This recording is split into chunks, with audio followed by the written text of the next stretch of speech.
Queridos amigos, irmãos em Cristo, a graça e a paz do Salvador. Quero compartilhar uma palavra do profeta Malaquias no capítulo 3, versículo 3, para nossa meditação. Diz assim: assentar-se-á como derretedor e purificador de prata, purificará os filhos de Levi e os refinará como ouro e como prata. Eles trarão ao Senhor justas ofertas. Olha, o processo de refinamento da prata ou de outros metais tem como objetivo primordial retirar as impurezas que os mesmos apresentam. Por isso, os que manuseiam com os metais brutos sabem que precisam utilizar uma alta temperatura até que as impurezas sejam destruídas e o metal se torne límpido.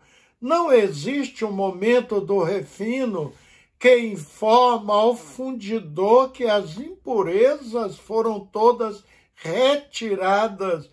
Quando a imagem do fundidor é refletida no metal, aí ele acredita que o metal já está totalmente limpo. Na vida cristã, há momentos que enfrentamos aflições que a vida nos proporciona. Temos a mesma sensação de passar pelo fogo do Senhor.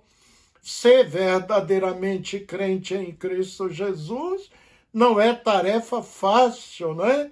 Aquele que acredita que a vida cristã é um exercício de paz e tranquilidade somente se engana, pois irão existir dias difíceis, que facilmente pensaremos que fomos abandonados pelo Senhor. Podemos ser acometidos de doenças graves ou passar por muitas outras situações horríveis. E Jesus, querido, nunca deixou seus discípulos confusos.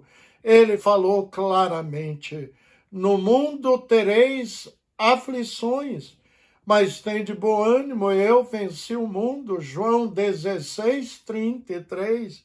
Observaram? No mundo tereis aflições. Olha aí, para todos, né? Não exclui aqui os crentes, pelo contrário, eles estão inclusos aqui, porque Jesus falou essas palavras aos seus discípulos. Desejo trazer um esclarecimento a você, querido. Observe esta promessa. O tempo verbal usado por Jesus: eu venci o mundo. Mas como assim? Jesus disse essas palavras, né, na noite anterior à sua morte na cruz. Jesus ainda não havia consumado a obra para a qual veio ao mundo. Jesus venceu o mundo. Então, a morte foi derrotada. Onde está, a morte, a tua vitória? Jesus morreu para trazer a salvação e a vida eterna com ele para os seus filhos. Aleluias. Jesus afirmou: eu venci o mundo. Vale ressaltar que Jesus disse essas palavras quando ele estava reunido com os discípulos, partilhando sua última ceia com os mesmos. Sim, Jesus sabia perfeitamente que a sua hora havia chegado e que logo sofreria pelos pecados do mundo. E ao antever o tempo em que não estaria mais fisicamente com seus discípulos na terra, sabia que eles iriam enfrentar um problema após o outro.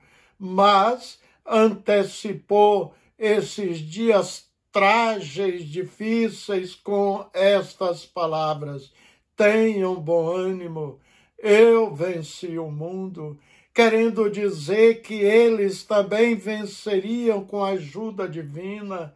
Jesus, mesmo em físico humano, ele tinha dois atributos que só Deus mesmo tem, que é onisciência e onipotência.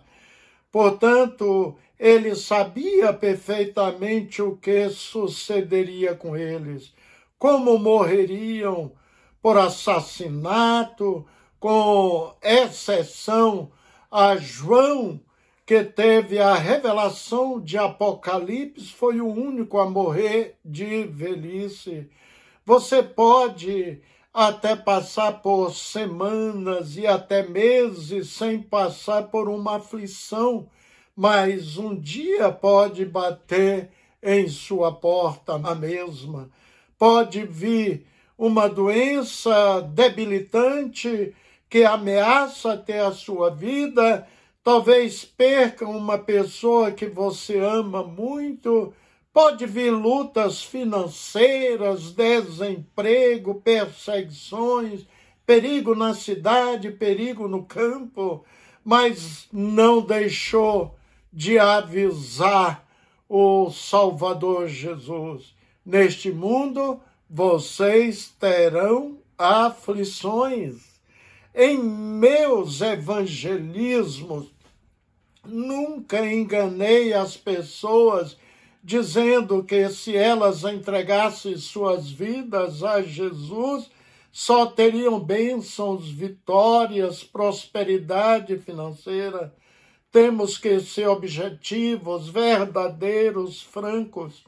Em 2 Timóteo 3,12, o apóstolo Paulo deixou bem claro como é difícil seguir Jesus nesta terra com estas palavras. De fato, todas as pessoas que almejam viver piedosamente em Cristo Jesus serão perseguidos. Queridos, mesmo antes de Cristo vir à terra, vemos servos abençoados de Deus reclamando que eles, apesar de servirem a Deus, eles sofrem tanto ou até mesmo mais do que alguns ímpios. Depois leia o Salmo 37 de Davi e o Salmo 73 de Asaf. Você verá que tanto Davi, o rei, que era um homem segundo o coração de Deus, quanto Asaf, que era um mestre dos louvores de música, eles expressaram a agonia do servo de Deus que contempla a prosperidade daqueles que não servem ao Senhor. Asaf até parece exagerar ao dizer: pouco faltou para que se desviasse os meus passos, pois eu invejava os arrogantes ao ver a prosperidade dos perversos. Salmo 73, 2, 3.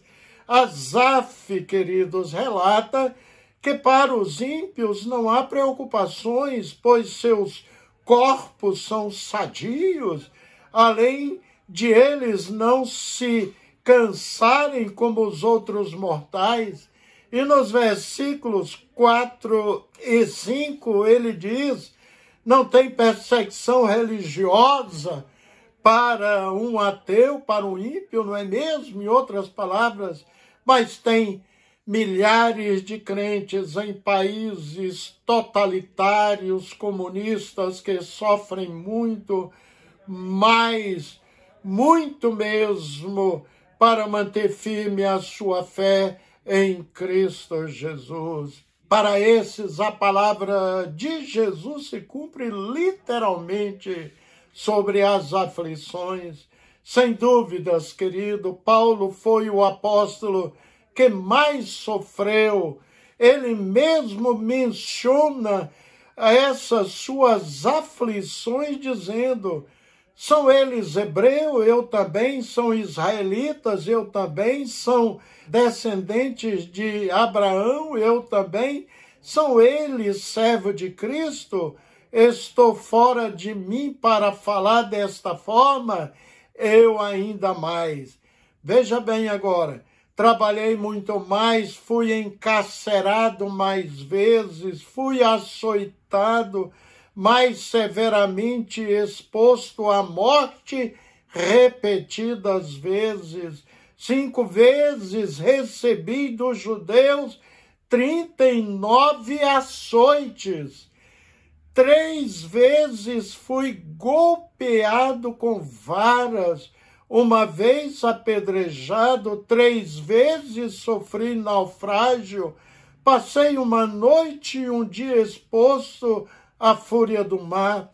Estive continuamente viajando de uma parte para outra, enfrentei perigo nos rios, perigo de assaltante, perigo dos meus compatriotas, perigo dos gentios, perigos na cidade, perigos no deserto, perigos no campo e perigo dos falsos irmãos.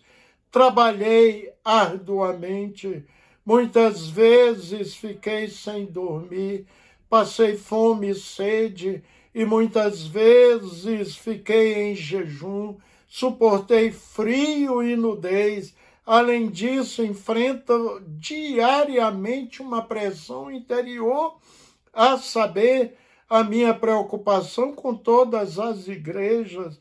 Quem está fraco que eu não sinta fraco? Quem não se escandaliza que eu não me queime por dentro? Se devo me orgulhar, que seja nas coisas que mostram a minha fraqueza. O Deus e Pai do Senhor Jesus Cristo, que é bendito para sempre, sabe que não estou mentindo.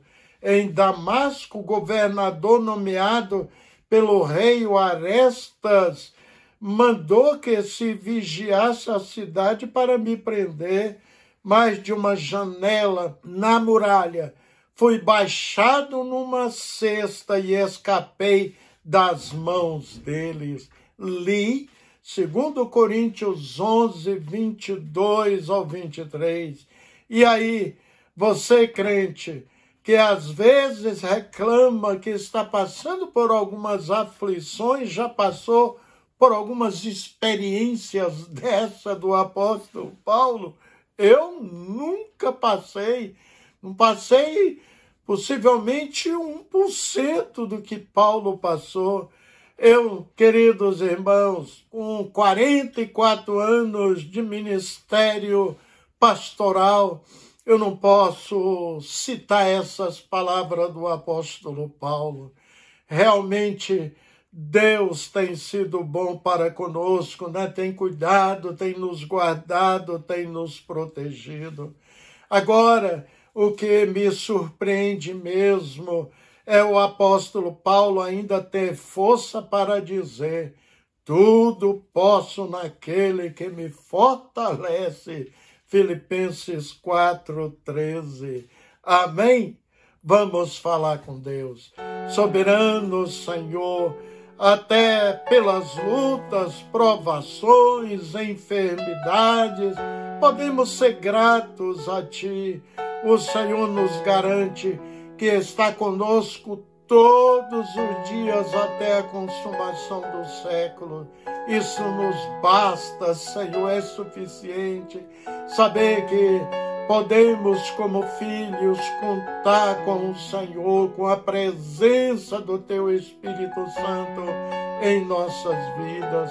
Sustenta as nossas famílias, sustenta os lares, ó Deus amado, das pessoas que recebem a Tua palavra neste dia, promovendo cura, promovendo libertação, fazendo milagres em favor deles, em nome de Jesus Cristo, Teu Filho. Amém. Queridos, um abraço, Deus abençoa o seu lar, abençoa a sua família ricamente.